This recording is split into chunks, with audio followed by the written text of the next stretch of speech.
ఎందుకు యుద్ధం చెయ్యనన్నాడు అనే కారణములు కూడా మనం నిన్నటి రోజున పరిశీలన చేశాం. ఈరోజు చాలా అద్భుతంగా శ్రీకృష్ణ భగవానుడు మాట్లాడబోతున్నారు మొట్టమొదటిసారి శ్రీమద్ భగవద్గీతలో. ఏం చెప్పబోతున్నాడు కృష్ణుడు? నేను చెయ్యను, యుద్ధం చెయ్యను, నేను ఈ పని చెయ్యను అని గాంధీవాన్ని కింద పెట్టేస్తే అర్జునుడిని మళ్ళీ గాంధీవాన్ని ఎత్తేటట్టుగా కృష్ణుడు ఎలాగ ప్రేరణనిచ్చాడు? మన జీవితంలో కృష్ణుడి యొక్క మాటలు ఎలాంటి ప్రేరణ ఇవ్వబోతున్నాయి అనే విషయాన్ని ఈరోజు మనం పరిశీలన చేద్దాం. నిన్న చెప్పినట్టుగా మీ అందరి దగ్గర ఒక పుస్తకం, ఒక పెన్ను ఉందని మేము భావిస్తూ ఉన్నాం. మంచి విషయాలన్నీ, మీరు కొత్తగా నేర్చుకుంటున్న విషయాలన్నీ చక్కగా రాస్తూ ఉండండి. వాటిని మనన చేస్తూ ఉండండి. 10 మందికి చెప్పండి. ప్రతిరోజు మీరు ఒక సేవ చేయాలండి.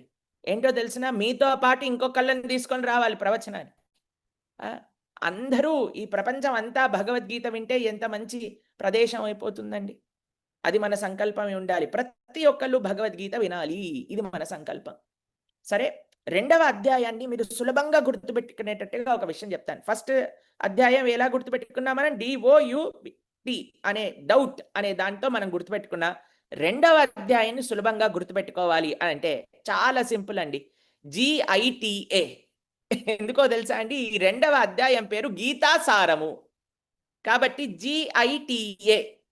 ఈ యొక్క రెండవ అధ్యాయంలో మనం దేని గురించి వినబోతున్నామట అంటే గురువు యొక్క మహత్యం ఏమిటి, తర్వాత అసలు మనం ఎవరము. నిన్న మనం మాట్లాడుకున్నాం, భగవద్గీత చెప్తుంది జీవుడెవరు, పరమాత్మ ఎవరు అని నేర్పిస్తుంది అన్నాం కదా. అసలు మనం ఎవరమో అనో తెలుస్తుందటండి. గురు 1 నుంచి 10 శ్లోకాలలో గురువు యొక్క వైభవం గురించి వింటాం. దాని తర్వాత ఐడెంటిటీ, అసలు మనం ఎవరము అనే విషయాన్ని శ్రవణం చేస్తాము 11 to 30 శ్లోకాస్లో. దాని తర్వాత GIT కదండి, 2 ధర్మ, స్వధర్మ, నిత్యధర్మ లేదా సనాతన ధర్మము. దాని తర్వాత లాస్ట్కి ఈరోజు సెక్షన్లో మనం ఆత్మారామ స్థితప్రజ్ఞుడు ఎలా ఉంటాడు అని 54వ శ్లోకం నుంచి 72వ శ్లోకం వరకు మనం శ్రవణం చేస్తున్నాం. మీకు ఒక చిన్న విషయం చెప్తానండి. భగవద్గీతలో 2వ అధ్యాయం అత్యంత పెద్ద అధ్యాయాలలో 2వ స్థానానికి వస్తుంది. కాబట్టి ఈరోజు కొద్దిగా సమయం పడుతుంది. ఓపిక చేసుకొని, ఇంత గొప్ప అవకాశం మనకు వచ్చింది కాబట్టి జాగ్రత్తగా వినే ప్రయత్నం చేద్దాం.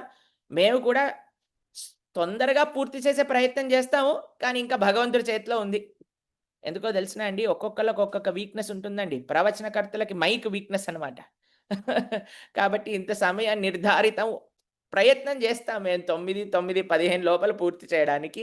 కానీ ఓపిక పట్టి వినండి. చక్కటి అధ్యాయం, ఎన్నో విషయాలు మనం నేర్చుకోగలుగుతాము మనసు పెట్టి వినగలిగితే. సరే, 2వ అధ్యాయాన్ని మనం ప్రారంభం చేసే ముందు ఎక్కడ మొట్టమొదటి అధ్యాయం ఆగిందండి? అర్జునుడు గాంధీవాన్ని కింద పెట్టేశాడు, నేను యుద్ధం చెయ్యను అని అనేశాడు.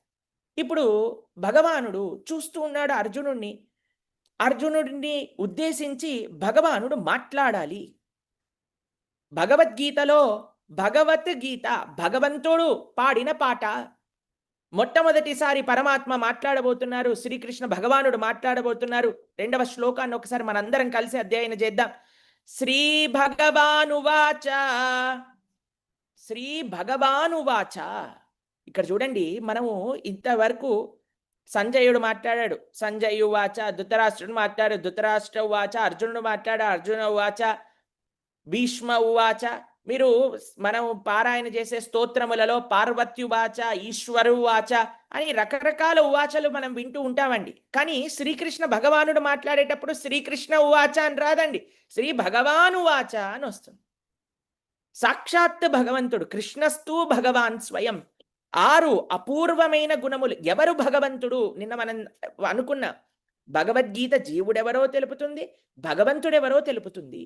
భగవంతుడంటే 6 పరిపూర్ణ లక్షణములు కలిగిన వారట. అలానే ఎటువంటి చెడు లక్షణము కూడా లేనివాడినే భగవంతుడు అంటారు. ఏంటా 6 పరిపూర్ణమైన లక్షణములట అంటే సకల సౌందర్యం కలిగిన వాడటండి. మీకు ఓ విషయం తెలుసా? కృష్ణుడి గురించి అంటారండి, కందర్ప కోటి కమనీయ విశేష శోభ. ఆ శ్రీకృష్ణ భగవాను దర్శనం చేస్తే అట, ఆ కృష్ణుడిని చూస్తే అట, మన్మధుడు కూడా కళ్ళు తిరిగి కింద పడిపోతాడటండి. అందుకే ఆయనని మదన మోహనుడు అని అంటారు. సకల సౌందర్యం ఆయన సొంతమటండి. రెండవ లక్షణం ఏంటో తెలుసా అండి భగవంతుడికి ఉండాల్సింది? సకల ఐశ్వర్యం. ఈ ప్రపంచంలో కొంతమంది లక్పతీలుంటారండి. కొంతమంది కరోడ్పతీలుంటారండి. కొంతమంది అరోడ్పతీలుంటారండి. కానీ మన స్వామి మాత్రం లక్ష్మీపతి. ఆయన దగ్గర మొత్తం లక్ష్మీదేవియే ఆయన సొంతం. ఆ! సకల ఐశ్వర్యం ఆయన దగ్గరుందట. సకల బలం ఉంటుందటండి. సర్వస్వము బలమంటూ ఎక్కడుంటుంది అంటే అది భగవంతుడి దగ్గర ఉంటుందట. అది మూడవ గుణం. మీరు చూడండి ఈ ప్రపంచంలో ఉండేవారు బాడీ బిల్డింగ్ చేస్తుంటారండి. ఇలా డంబెల్స్ లేపుతూ ఉంటారు. ఇలా ఇలా ఫోటోలు పెడుతూ ఉంటారు ఇన్‌స్టాగ్రామ్‌లలో వాటిలలో. కానీ మీరు చూడండి భగవంతుడు ఏమెత్తాడు తెలుసా అండి? ఎడమ చేతి చిటికను వేలిపైన గోవర్ధన పర్వతాన్ని ఎత్తాడండి భగవంతుడు. అంత శక్తి కలిగిన వాడు భగవంతుడు. ఆ! ఏమనుకున్నాం? సకల సౌందర్యం కలిగినవాడు, సకల ఐశ్వర్యం కలిగినవాడు, సకల బలం కలిగినవాడు, సకలమైన ఫేమ్, వైభవం కలిగిన వాడటండి భగవంతుడు. మీరు చూడండి భగవంతుడిని ఉత్తమ శ్లోక వార్తయ అంటారు. ప్రపంచంలో ఉండే అన్ని మంచి శ్లోకములతో, అన్ని మంచి పదములతో భగవంతుడినే కీర్తిస్తూ ఉంటారట. మీరు చూడండి స్వామికి సంబంధించి ఎన్ని సహస్రనామాలు, ఎన్ని అష్టోత్తరాలు, ఎన్ని గ్రంథములు, ఎన్ని పురాణాలు, ఎన్ని శాస్త్రములు మాట్లాడుతూ ఉన్నాయి. అయినా సరే సరిపోవట్లేదటండి. అంత వైభవం కలిగిన వాడండి భగవంతుడు. దాని తర్వాత సకల విద్యా పారంగతుడు భగవంతుడు. మీరు చూడండి కురుక్షేత్ర యుద్ధం మధ్యలో అర్జునుడు ఒక చిన్న ప్రశ్న అడిగేసరికి మొత్తము కావాల్సిన జీవుడు తరింపవలసిన జ్ఞానాన్ని మొత్తం కూడా భగవంతుడు చెప్పేశాడండి.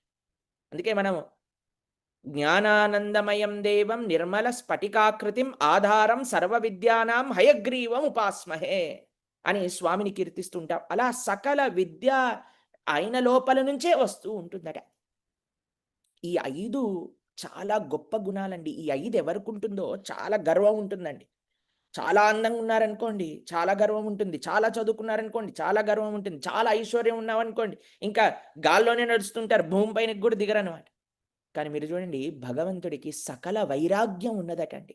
నిన్న చూసాం మనం పార్థసారథిగా భగవంతుడు అర్జునుడి యొక్క రథసారథ్యాన్ని చేస్తున్నాడండి. ఇంత గొప్పవాడైనా సరే, అంత భక్త సులభుడైన భగవంతుడు ఇప్పుడు మాట్లాడబోతున్నాడు. ఎవరిని ఉద్దేశించి అంటే, కొద్దిగా మనస్సులో బాధ ఉన్న అర్జునుడితోటట. పాపం ధైర్యము కోల్పోయిన అర్జునుడితోటట. సందిగ్ధతలో పడిపోయిన అర్జునుడితోటట. పెద్ద యోధుడు, మహానుభావుడు. అయినా సరే కొద్దిగా కష్టంలో ఉన్నాడండి. ఆయనను ఉద్దేశించి భగవంతుడు మాట్లాడబోతున్నాడట. శ్రీ భగవానువాచ కుతస్త్వా కష్మళమిదం విషమే సముపస్థితం అనార్యజుష్టం అస్వర్గం అకీర్తికరమర్జున. ఇక్కడ ఏమంటున్నారంటే శ్రీకృష్ణ భగవానుడు అర్జునుడితో మాట్లాడుతూ ఏమంటున్నారంటే, ఓ అర్జున, విషమే సముపస్థితం